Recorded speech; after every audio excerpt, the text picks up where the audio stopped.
अस्सलाम वालेकुम बच्चों, आज 7th स्टैंडर्ड इंग्लिश के एक नए लेसन के साथ आपके सामने हाजिर हैं। ये वीडियो मुंबई महानगर पालिका के वर्चुअल क्लास की तरफ से पेश किया जा रहा है। मैं Ansari Rashid Akhtar 7th standard English के एक नए लेसन के साथ। चलिए शुरू करते हैं आज का हमारा टॉपिक।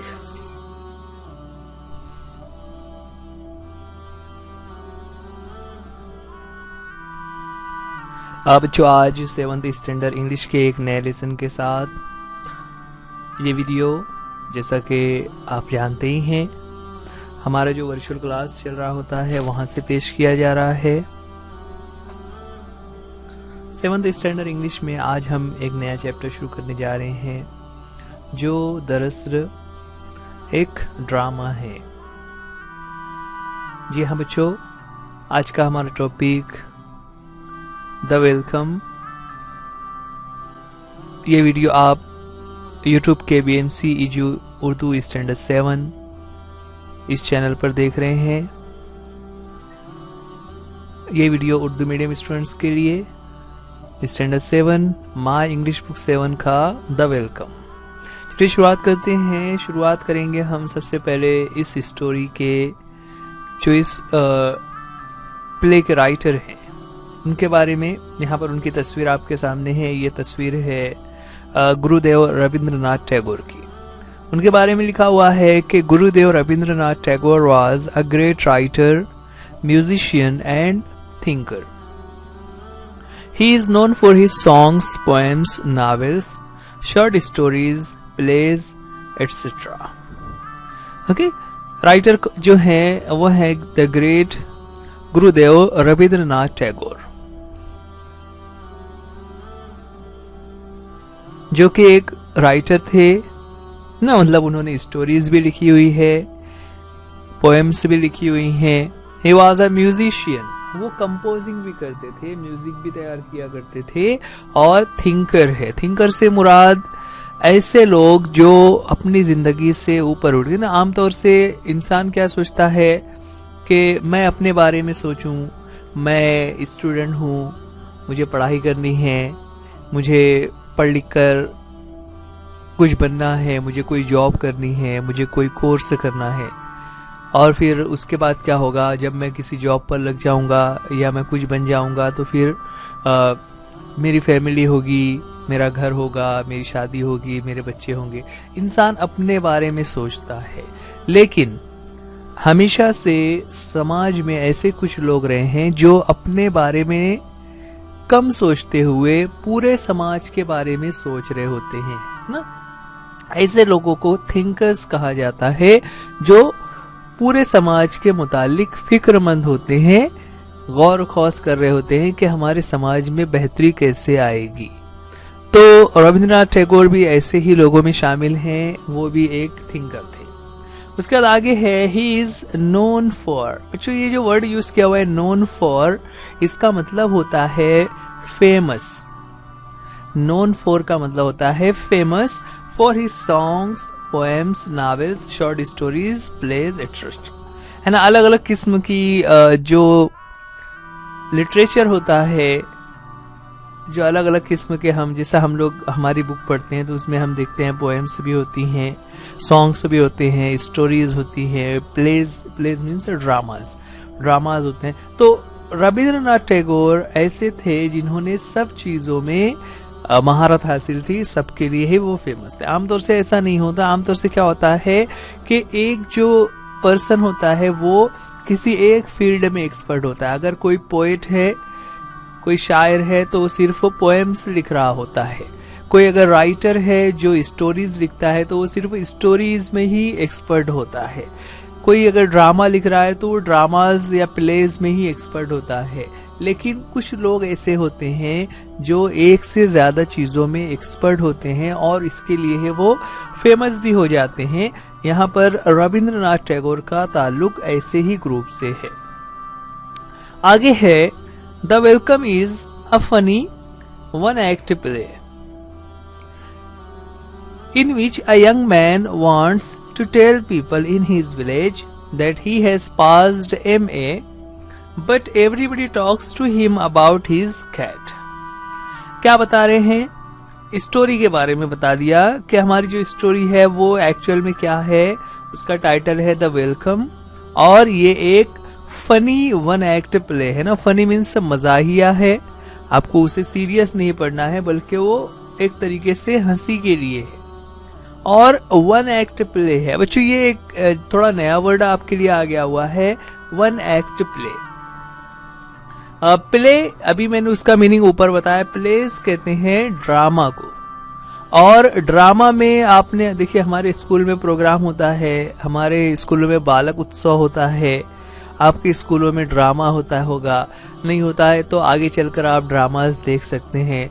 बहुत सारे ड्रामा के कॉम्पिटिशन्स भी होते हैं। तो ड्रामा में क्या होता है कि जब आप ड्रामा देख रहे होते हैं तो ड्रामे में सबसे पहले तो स्टेज के ऊपर पर्दा लगा हुआ होता है।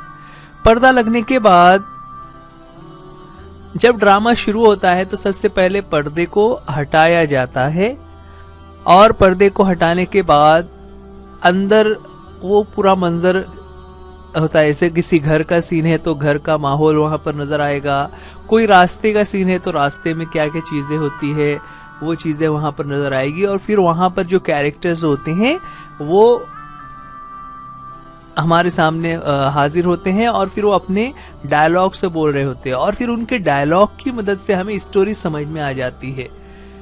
ओके, तो ये ड्रामा होता है। अब ड्रामा में जब हम वन एक्ट प्ले कहते हैं ना, तो वन एक्ट प्ले का मतलब होता है कि एक ही बात के ऊपर थोड़ी देर में वो ड्रामा फिर खत्म हो जाता है।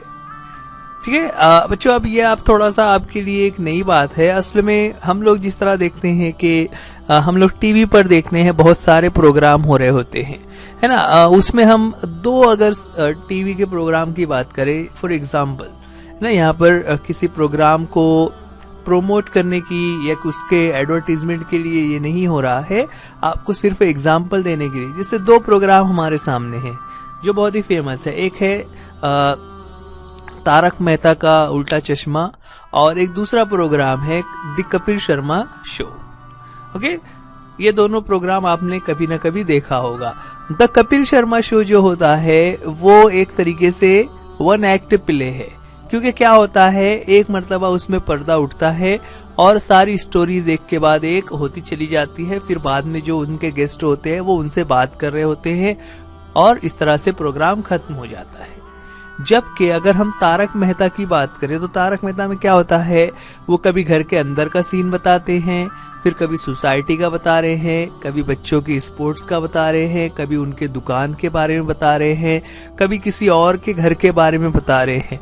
तो ये जो अलग अलग जगहों पर जाकर ये सीन बताए जा रहे हैं, जिस जगह पर चेंज हो रहा है उतने एक्ट बनते चले जाते हैं। तो वन एक्ट का मतलब क्या होता है कि एक ही टॉपिक के बारे में पूरी स्टोरी होकर वो टॉपिक वहीं पर खत्म हो जा रहा है, उसमें बहुत ज्यादा अलग अलग चीजें नहीं हो रही होती। तो यहाँ पर ये कुछ एग्जांपल, तो ये जो हमारा प्ले है वो भी ऐसा ही वन एक्ट प्ले है, जिसमें जो कैरेक्टर है एक यंग मैन है जिसने अभी अभी MA का एग्जाम पास किया हुआ है ना। MA एग्जाम क्या होता है, तो इसके बारे में भी आप थोड़ा सा सुन लें कि जब आप 10th पास करने के बाद आप 11th-12th में जाते हो, 11th-12th में जाने के बाद फिर आप कॉलेज में जाते हैं। कॉलेज में 3 साल जब आप पढ़ते हैं तो आपके पास डिग्री आ जाती है। ओके, 3 साल के डिग्री कोर्स होते हैं, और डिग्री कोर्स करने के बाद अगर आपने जिस सब्जेक्ट में डिग्री किया हुआ है उसी सब्जेक्ट में आप और आगे 2 साल पढ़ते हैं तो उसे कहा जाता है मास्टर डिग्री, और ये सब्जेक्ट वाइज होता है। यहाँ पर ये जो MA लिखा हुआ है ये है मास्टर ऑफ आर्ट्स, इसी तरह MSc होता है मास्टर ऑफ साइंस, इसी तरह होता है ना। ये पहले 3 साल कॉलेज में BA किया होगा, उसके बाद फिर 2 साल और अलग से पढ़ना पड़ता है, उसे MA कहते हैं। तो अब देखिए, एक यंग लड़का है जो 22-24 साल का होगा, उसने कॉलेज में MA कर लिया हुआ है, और उसके विलेज में इतना पढ़ाई का माहौल नहीं है। ऐसे में जब वो अपने गांव में आया हुआ है तो वो क्या चाहता है, लोगों को बताए कि मैंने इतनी पढ़ाई कर ली है, मैं MA पास हो गया हूं। लेकिन यहाँ पर उसके साथ एक अजीब वाकया होता है। वाकया क्या है, नीचे लाइन में लिखा हुआ है, but everybody talks to him about his cat. सब लोग उसके कैट के बारे में ही बात कर रहे हैं। इस वजह से वो थोड़ा सा नाराज भी हो जाता है। ठीक है, चलिए आगे बढ़ते हैं। ये था हमारा राइटर और स्टोरी के ताल्लुक से कुछ टॉपिक, जिसमें हम एक तरीके का इंट्रोडक्शन देख रहे थे, है ना। उसके लास्ट में क्वेश्चन दिया हुआ है कि have you ever had such an experience, क्या आपके साथ कभी ऐसा हुआ है, यानी आप जो कहना चाह रहे हैं वो बातें छोड़कर लोग आपसे दूसरी बातें कर रहे हैं, ऐसा कभी हुआ है? तो सोचिए जरा, जब आपके पास जिन्हें आप किसी को कुछ कहना चाह रहे हैं और कोई दूसरे लोग जो है आपकी बात ना सुनते हुए अपना ही दूसरी बातें कर रहे हैं, तो हमें कितना बुरा लगेगा। यहाँ पर इस स्टोरी में वैसा ही बताया हुआ है। स्टोरी शुरुआत करने से पहले यहाँ पर वार्मिंग अप एक्टिविटीज दी हुई है, जिसमें इंस्ट्रक्शन है, उसके मुताबिक हमें करना होगा। इंस्ट्रक्शन है, read aloud the centre statement and the responses. Centre में एक स्टेटमेंट लिखा हुआ है, our team has won the match, हमारी टीम मैच जीत गई है। अब टीम मैच जीत गई है तो उस पर अलग अलग तरीके से हम रिस्पॉन्स दे सकते हैं ना। कोई आपसे कहेगा कि हम लोग जीत गए हैं, तो इस बात पर आप किस तरह से उसको रिस्पॉन्ड करते हो, आपका जवाब क्या बनता है। तो आप जो जवाब देंगे वो आपके रिस्पॉन्सेस क्या हो सकते हैं। तो यहाँ पर कुछ रिस्पॉन्सेस दिए हुए हैं, जिनके बारे में पहला है, ओह कांग्रेचुलेशंस, वेल डन। ये क्या है, ये एक तरीके का रिस्पॉन्स है। ठीक है, इस तरह का जो रिस्पॉन्स होता है उसे कहा जाता है अटेंटिव रिस्पॉन्स। अटेंटिव यानी आपने पूरी तवज्जो से उसकी बात को सुना और आपने सही तरीके से उसको रिस्पॉन्स दिया हुआ है। तो हमारा स्टेटमेंट था, oh our team has won the match, oh congratulations, well done. दूसरा रिस्पॉन्स क्या हो सकता है, वाह great news, we are proud of you ना। दूसरा रिस्पॉन्स क्या हो सकता है, वाह great news, we are proud of you. अब ये रिस्पॉन्स किस तरह से होगा, तो उसके बारे में लिखा हुआ है इंथुसियास्टिक। ये एक तरीके से इंथुसियास्टिक है, यानी जोशीले अंदाज में उसका जवाब दिया हुआ है। इसी तरह अगर कोई सिर्फ ये कहता है आई सी कांग्रेट्स, आई सी और कांग्रेट्स कह रहे हैं, तो इस तरह के रिस्पॉन्स को कहा जाता है न्यूट्रल। न्यूट्रल यानी बहुत ज्यादा खुशी या बहुत ज्यादा जज्बात का इजहार ना करते हुए सिर्फ आपने मुबारकबाद दे दी, ओह कांग्रेट्स। अब अगर कोई इस तरह से कहता है कि our team has won the match और उसके रिस्पॉन्स में कोई कहता है सो व्हाट, तो मैं क्या करूं। तो सोचिए जरा, सो व्हाट, मैं क्या करूं। इस तरह का जब रिस्पॉन्स होता है तो it is called indifferent. Indifferent का मतलब होता है नॉट इंटरेस्टेड, यानी आपको उस बात में कोई इंटरेस्ट नहीं है कि आपकी टीम जीत रही है हार रही है, उससे आपको कोई फर्क नहीं पड़ता। उस वक्त इस तरह का रिस्पॉन्स होता है। ओके, इसी तरह एक यहाँ पर रिस्पॉन्स लिखा हुआ है, I know your uncle was the umpire, right. देखिए अब यहाँ पर क्या लिखा हुआ है, आई नो, हाँ मुझे मालूम है, your uncle was the umpire, तुम्हारे अंकल अंपायर थे ना, राइट। राइट यानी सही में ना, सच है ना। एक तरीके से ये जो कमेंट है इसे कहा जाता है, इस रिस्पॉन्स को कहा जाता है सार्कास्टिक। सार्कास्टिक का मतलब क्या होता है, यानी किसी को तंज करना, किसी को उल्टे तरीके से बात करना। ठीक है, सार्कास्टिक। तो देखिए बच्चों, यहाँ पर 5 तरह के रिस्पॉन्सेज हमें बताए गए हैं। पहला है अटेंटिव। अटेंटिव यानी किसी की बात को अच्छी तरह से सुनकर उसका जवाब देना। इंथुसियास्टिक यानी जोशीले अंदाज में उसकी जो भी फीलिंग्स है उसको उसमें शामिल होना। यहाँ पर खुशी का मौका था तो हम एक तरीके से खुशी का इजहार कर रहे थे।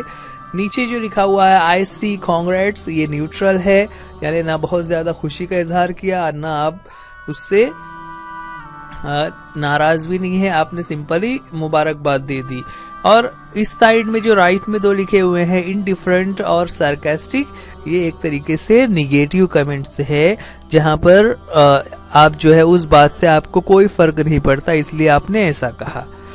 तो ये कमेंट्स है। इसी तरह एक और एक्टिविटी दी हुई है जिसमें एक दूसरा टॉपिक है, उसके ताल्लुक से भी इसी तरह रिस्पॉन्सेज है। टॉपिक क्या दिया हुआ है, हमारे सामने टॉपिक आ गया, Raju has lost his wallet.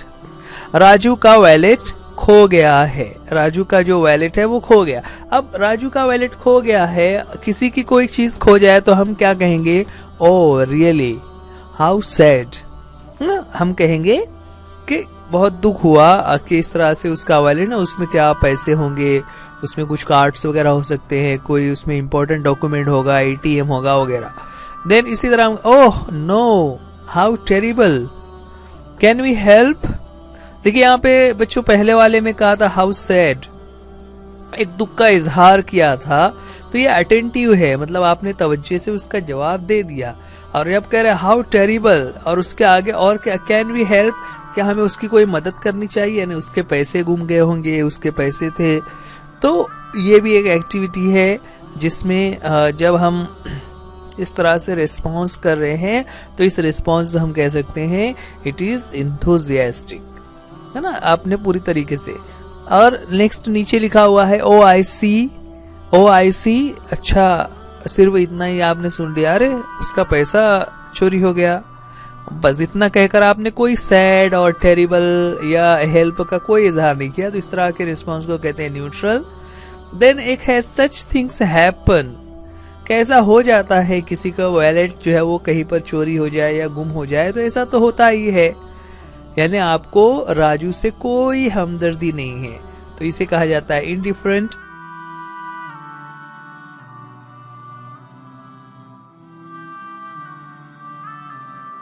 और लास्ट वाला जो है वो सार्केस्टिक में आएगा, जो कि बहुत ही निगेटिव है। What else do you expect? He is such a careful person.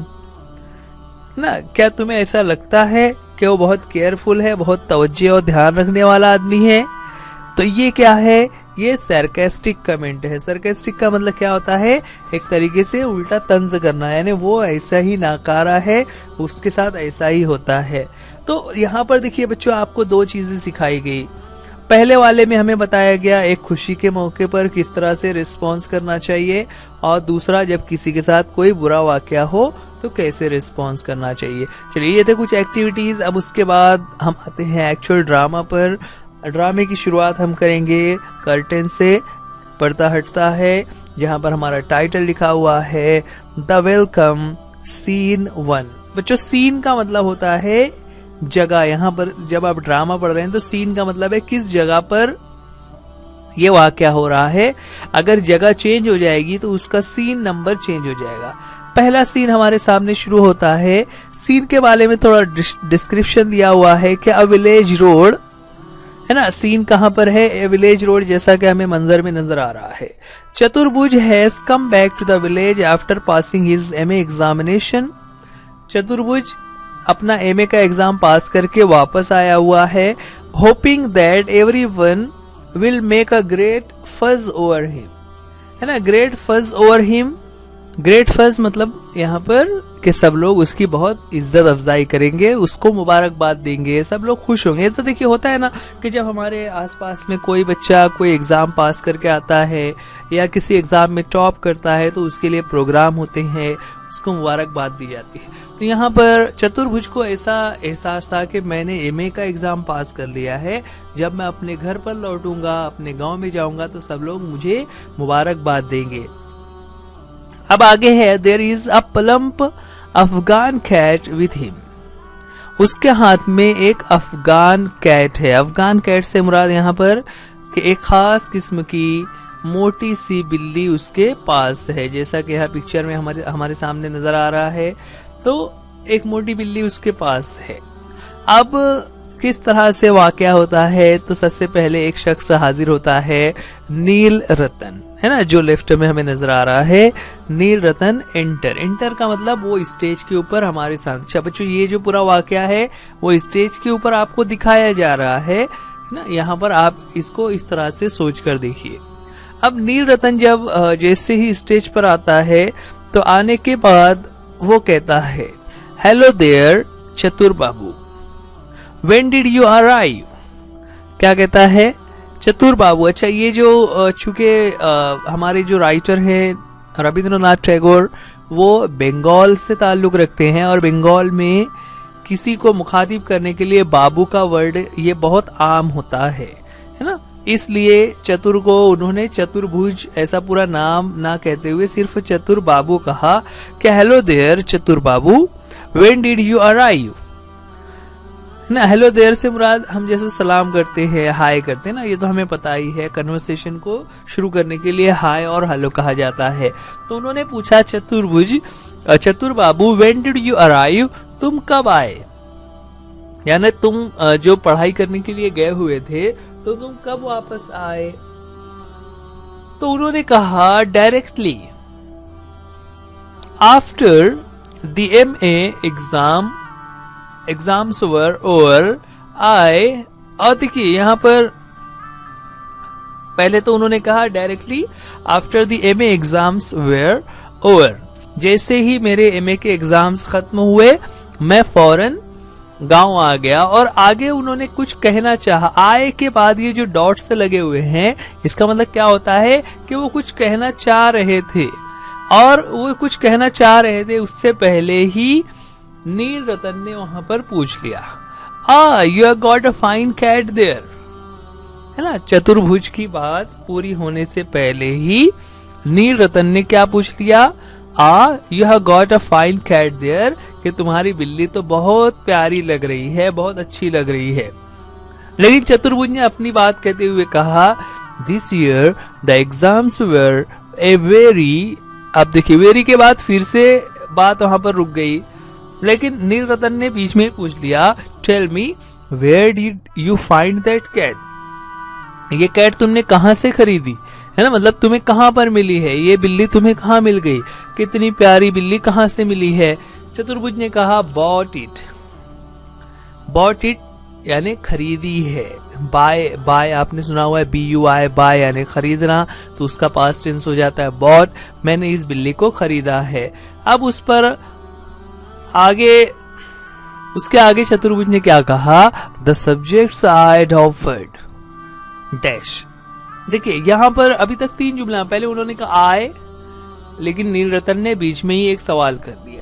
फिर उसके बाद वो कहना चाह रहे थे कि द एग्जाम्स वर वेरी, शायद वो ऐसा कह रहा हो वेरी डिफिकल्ट, वेरी इजी, है ना, या वेरी, जो भी वो कहना चाह रहे थे। लेकिन वेरी के बाद ही बीच में नील रतन ने क्वेश्चन पूछ लिया 2 मरतबा। अब यहां पर फिर तीसरा जैसे ही जुमला उन्होंने कहा, द सब्जेक्ट्स आइड ऑफर्ड। अच्छा बच्चों, ये जो डी लगा हुआ है ये एक्चुअल में हैड है, आई हैड। तो the subjects I had offered, मैंने जो सब्जेक्ट्स लिए हुए थे, अब इससे पहले कि वो सब्जेक्ट का नाम बता दें, नील रतन ने फिर से क्वेश्चन कर लिया। नील रतन ने क्या पूछा, हाउ मच डिड यू पे फॉर इट, तुमने इसके लिए कितने पैसे अदा किए, यानी तुमने किस कीमत पर इसे खरीदा। चतुर्भुज को अब थोड़ा सा गुस्सा आ गया। उसने कहा, आई डोंट रिमेम्बर, मुझे याद नहीं है, मैंने इसे कितने पैसों में खरीदा था, मुझे याद नहीं है। नील रतन बाबू आगे उसने क्वेश्चन किया, क्या पूछा, has anyone passed any exams in our village, क्या हमारे गांव में, हमारे विलेज में किसी ने कोई एग्जाम पास किया है, यानी क्या हमारे यहाँ पर कोई ऐसा चेंज हुआ है कि लोग पढ़ाई कर रहे हों, लोग पढ़ते हों और किसी ने कोई एग्जाम पास किया है। तो उस पर नील रतन ने जवाब दिया, oh lots of them, oh lots of them, यानी बहुत सारे लोगों ने, कई लोगों ने ये पास किया हुआ है ना, बहुत सारे लोगों ने पास किया हुआ है। लेकिन वो वापस से पूछता है, but you won't see a cat like that in these parts, you won't see, won't ये विल नॉट को मिलाकर लिखा हुआ है कि तुम इस तरह की जो बिल्ली है, लाइक दैट यानी ऐसी बिल्ली हमारे इलाके में तुम नहीं देख सकोगे। तुम्हें ऐसी बिल्ली हमारे इलाके में नजर नहीं आएगी। अब चतुर्भुज उसकी बातों को सुनने के बाद सोच रहा था, खुद से वो कह रहा है ना, ये जो देखिए इस तरह से टू हिमसेल्फ का मतलब क्या होता है कि वो अपने आप से ही बात कर रहा था, खुद से ही वो सोच रहा था, कंफाउंड हिम, ये कैसा शख्स है, he can't talk about anything but the cat, कि वो किसी और चीज के बारे में कुछ बात ही नहीं कर रहा है, वो सिर्फ बिल्ली के बारे में बात कर रहा है ना। कंफाउंड हिम यानी नाराज हो रहा था। And it doesn't seem to matter that I have just passed my MA, कि मैंने जो एमए का एग्जाम पास किया हुआ है उसके बारे में उसको कोई एहसास ही नहीं है, वो सिर्फ बिल्ली के बारे में पूछता चला जा रहा है। तो इस तरह बार बार बिल्ली के बारे में पूछने पर चतुर्भुज थोड़ा नाराज हो गया, और नाराज होने के बाद वो इस तरह से ना, इस दरमियान नीलरतन वहां से चला गया। अब नीलरतन के जाने के बाद एक दूसरा शख्स वहां पर स्टेज पर हाजिर होता है, जिसके बारे में लिखा हुआ है एंटर द जमींदार, है ना। जमींदार यानी जो वहां का थोड़ा सा अमीर शख्स है वो दाखिल होता है। वो दाखिल होने के बाद डायरेक्टली वो भी उसी तरह से बात करता है कि आज Chaturbhuj, what have you been doing in Calcutta all this time, कि तुम इतने दिनों से जो कैलकाटा, जिसे हम कोलकाता कहते हैं, उसका पुराना नाम कैलकाटा हुआ करता था, उर्दू में हम कलकत्ता कहते थे, ठीक है। तो what have you been doing, तुम इतने दिनों से कलकत्ता में क्या कर रहे थे, यानी मतलब वही पूछने का है कि तुमने क्या पढ़ाई की, तुमने कौन सा कोर्स किया, ये पूछने के लिए उन्होंने इस तरह से क्वेश्चन किया हुआ है कि what have you been doing in Calcutta, तुम इतने दिनों से कैलकाटा में क्या कर रहे थे। तो चतुर्भुज ने उनकी बातों को सुनने, सवाल को समझते हुए फौरन जवाब दिया, आई have just finished my MA sir. Sir यहाँ पर क्यों कह रहा है, क्योंकि जमींदार एक रिस्पेक्टेड शख्स होता है, तो इसलिए वो सर लगा कर कह रहा है कि मैंने अभी अभी एमए का एग्जाम पास किया है। जैसे ही उसने कहा मैंने एमए का एग्जाम पास किया है, अब जमींदार ने एक क्वेश्चन कर लिया। जमींदार ने क्या क्वेश्चन किया, उसी तरीके से जैसा नीलरतन क्वेश्चन कर रहा था। जमींदार ने पूछा, oh this cat of yours is a stunner, I must say. क्या कहा, this cat of yours is stunner, कि तुम्हारे पास ये जो बिल्ली है ना वो स्टनर है। स्टनर का मतलब होता है बहुत ही प्यारी है, बहुत ही खूबसूरत नजर आ रही है, बहुत ही दिलकश है ना। जैसा हम लोग कहते हैं ब्यूटीफुल, हैंडसम, वेरी नाइस, इसी तरह से ये एक वर्ड है स्टनर, यानी बहुत ही दिलकश है। तो this cat of yours is a stunner, ये तुम्हारी बिल्ली बहुत ही खूबसूरत नजर आ रही है। आई मस्ट से यानी मैं उसकी तारीफ जरूर करना चाहूंगा। उसके आगे उन्होंने कहा, why don't you drop by my place. देखिए जो इतना अगर हम क्वेश्चन ले, why don't you drop by my place, कि क्यों ना ऐसा करो कि तुम मेरे घर पर आओ ना। ड्रॉप बाय माई प्लेस का मतलब होता है मेरे घर पर आओ। अब इतना कहने के आगे उन्होंने क्या कहा, विथ योर कैट, तुम्हारी इस बिल्ली को लेकर आना, सम टाइम दिस इवनिंग, किसी भी वक्त शाम में, आज दिस इवनिंग यानी आज शाम में किसी भी वक्त तुम मेरे घर पर इस बिल्ली को लेकर आ जाना। आगे कहते हैं, the boys would be dilated, कि घर में जो बच्चे हैं वो इसे देखकर डिलाइटेड हो जाएंगे, यानी खुश हो जाएंगे। अब इतनी बात कहने के बाद, the boys would be dilated, बच्चे खुश हो जाएंगे, ये बात जब जमींदार ने कही तो चतुर्भुज को लगा कि शायद उसके एग्जाम के बारे में कह रहे हैं। तो उस पर चतुर्भुज ने कहा, of course I quite understand ना, हाँ जरूर मैं आऊंगा, मुझे ये बात समझ आती है। They haven't seen me for a long time, कि बहुत दिनों से उन लोगों ने मुझे देखा नहीं है। नॉट सीन यानी बहुत दिनों से उन लोगों ने मुझे देखा नहीं है। उस पर जमींदार ने कहा यस आई सपोज सो, कि हाँ मुझे भी ऐसा लगता है। लेकिन उसके आगे उसने क्या कहा, but what I mean is, कि मैं जो बात कहना चाह रहा हूं is even if you can't come your self, कि अगर तुम नहीं आ सकते, है ना। देखिए यहां पर जमींदार ने क्या कहा कि अगर तुम नहीं आ सकते तो send Beni round with the cat, ना बेनी से इस बिल्ली को ही भेज देना, बेनी के साथ इस बिल्ली। बेनी जो है वो उसके घर का एक छोटा लड़का है, उसके बारे में कह रहा था कि तुम बेनी के जरिए, बेनी के हाथों से इस बिल्ली को ही भेज देना।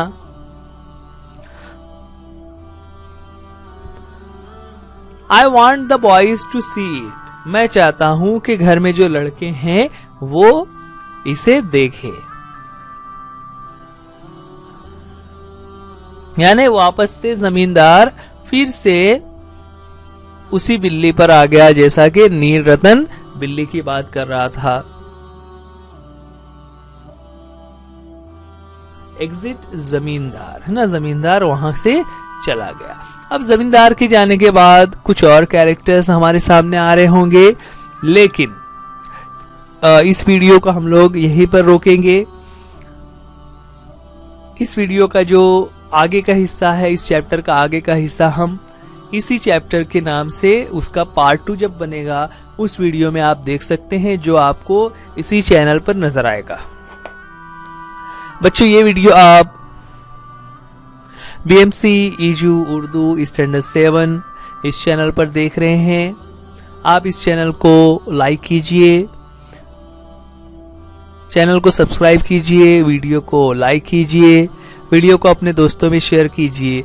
और अगर आपको कोई बात नहीं समझ आ रही है तो आप हमें कमेंट्स में भी पूछ सकते हैं। बच्चों आज के लिए इस वीडियो में इतना ही। उम्मीद करते हैं ये लेसन आपको समझ आ गया होगा। वीडियो देखने के लिए थैंक यू। अल्लाह हाफिज, गुड बाय।